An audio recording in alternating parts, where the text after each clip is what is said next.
Sous-marin nucléaire Belgorod. Certaines armes de guerre sont si puissantes qu'elles ont rarement besoin d'être utilisées, et le simple fait de révéler leur existence à l'ennemi est une tactique efficace. Le sous-marin Belgorod, avec ses drones sous-marins, est une de ces armes. Initialement conçu en 1992, lancé en 2019 et mis en service officiel par la marine russe en juillet 2022, le sous-marin Belgorod est capable de prouesses impressionnantes, et notamment l'utilisation d'armes nucléaires avec ses nouvelles torpilles Poséidon. Ces drones torpilles sous-marines à propulsion nucléaire fonctionnent avec un système de propulsion autonome secret et peut transporter des ogives nucléaires pouvant atteindre 100 mégatonnes en cas d'explosion sous l'eau. Des ogives aussi puissantes sont capables de provoquer des inondations massives ainsi que la dévastation radioactive vers les côtes ennemies sous forme d'un tsunami qui pourrait atteindre 500 mètres de haut. Début octobre 2022, le Belgorod a disparu de sa base dans le cercle polaire arctique, ce qui a donné lieu à des spéculations selon lesquelles il était déployé dans la guerre en Ukraine, ou le fait de se lancer dans des essais nucléaires provocateurs avec ses torpilles Poséidon à tête nucléaire. Les tactiques d'intimidation, bien que non létales, peuvent être très efficaces dans la guerre moderne. Malgré le fait d'être le plus long sous-marin en activité au monde, avec une longueur de plus de 185 mètres, le Belgorod peut parcourir de grandes distances sans être détecté. Ce déploiement surprise a suscité l'inquiétude des experts militaires. Bien que l'on ne sache pas exactement ce que Poutine a en tête pour le sous-marin Belgorod et ses munitions Poséidon, certains pensent que le lancement d'essais d'une torpille en guise de démonstration de force est une forte probabilité. Quelle que soit sa mission, il est fort à parier que le déploiement du Belgorod était probablement un coup d'éclat, une tentative d'intimidation et d'exercer une pression géopolitique sur l'Ukraine et ses alliés occidentaux. Missile hypersonique Kinzhal. Au début de l'invasion de l'Ukraine, les avions de chasse russes MiG-31 ont utilisé des missiles hypersoniques de haute technologie pour attaquer les principales villes ukrainiennes, y compris le port stratégique crucial d'Odessa. Un missile hypersonique est un missile qui voyage à plus de 5 fois la vitesse du son, une définition qui englobe de nombreuses fusées et munitions. Le missile Kinzhal, toutefois, est particulièrement adapté pour être tiré par des bombardiers et des avions de combat, alors que la plupart ne peuvent être tirés que depuis des installations au sol. L'utilisation russe de ce missile a été reconnue par le président américain Biden, qui l'a appelé, je cite, « une arme conséquente » et pour continuer la citation, presque impossible à arrêter. D'autres ont affirmé que les missiles Kinzhal n'avaient aucun moyen de renverser la tendance, ou des capacités qui changent la donne. Ce qui est sûr, c'est le fait que le Kinzhal est rapide et presque impossible à intercepter avec les technologies anti-munitions existantes. Cependant, le Kinzhal n'est pas sans défaut. Des rapports publiés en septembre 2022 indiquent qu'un lancement en particulier du missile a échoué et la munition atterrit accidentellement sur le territoire russe, blessant 6 pompiers. Le missile en question est tombé d'un avion de chasse MiG-31, atterrissant à 350 km de la frontière ukrainienne. Les médias russes ont tenté de blâmer un UAV ukrainien pour cet incident, mais des photos du projectile publiées sur Twitter a révélé qu'il était d'origine russe. Un missile hypersonique Kinzhal. Dans les buts de faire progresser les technologies des missiles au-delà des capacités du Kinzhal, la Russie a récemment développé un nouveau missile de croisière hypersonique propulsé par une fusée connue sous le nom de Zircon, qui a déjà été utilisé pour tester avec succès une cible située à 1000 km. Une arme anti-vaisseau. Le Zircon a une précision impressionnante sur de longues distances. Il peut être lancé depuis la mer ou la terre et peut atteindre une vitesse jusqu'à 10 fois la vitesse du son, ce qui le rend pratiquement impossible à intercepter. Cette nouvelle arme pourrait être encore utilisée dans la guerre contre l'Ukraine. Comme Poutine l'a déclaré en juillet 2022, la flotte russe de la mer Noire serait équipée de missiles Zircon, je cite, dans les mois à venir. A-235 PL-19 Noodle, Satellite Killer. Quand, en 2019, Elon Musk et SpaceX ont lancé pour la première fois sa flotte de satellites Starlink dans l'espace, personne ne savait que quelques années plus tard, ils joueraient un rôle important dans la guerre russo-ukrainienne.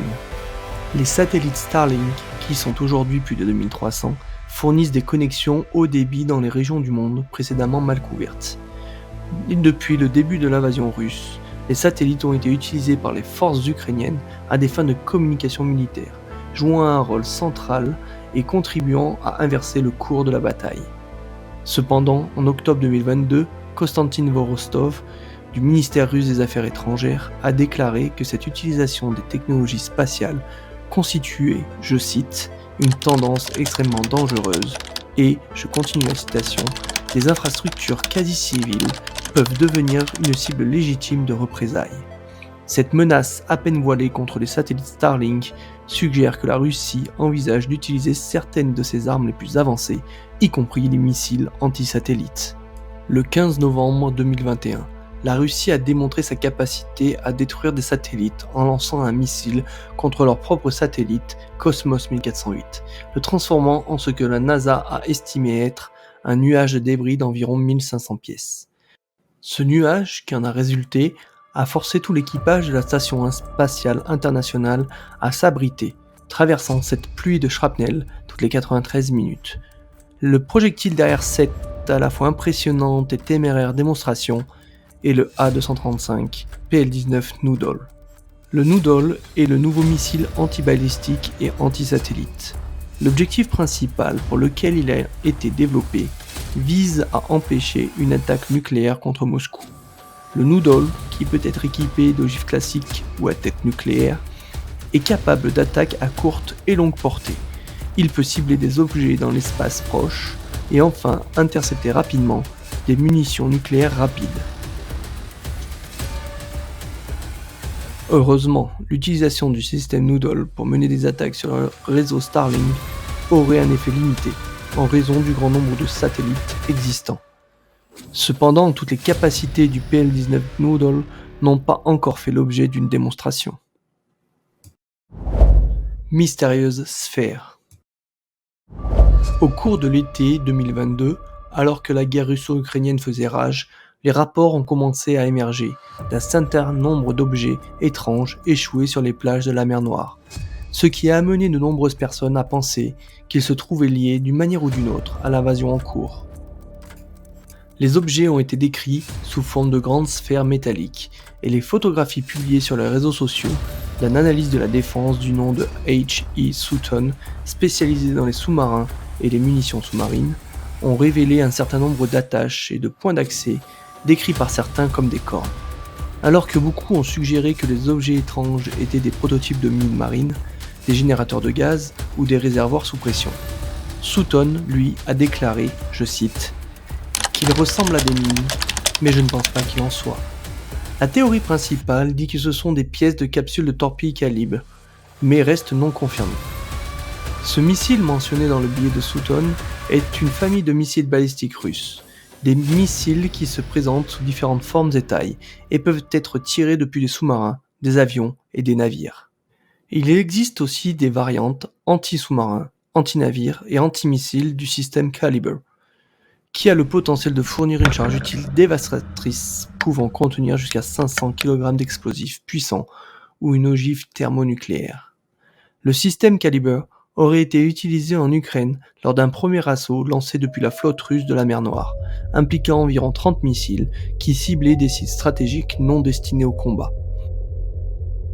À partir du moment où les sphères ont commencé à apparaître, 3 missiles Calibre ont frappé le centre de la ville de Vinnytsia, tuant au moins 20 personnes.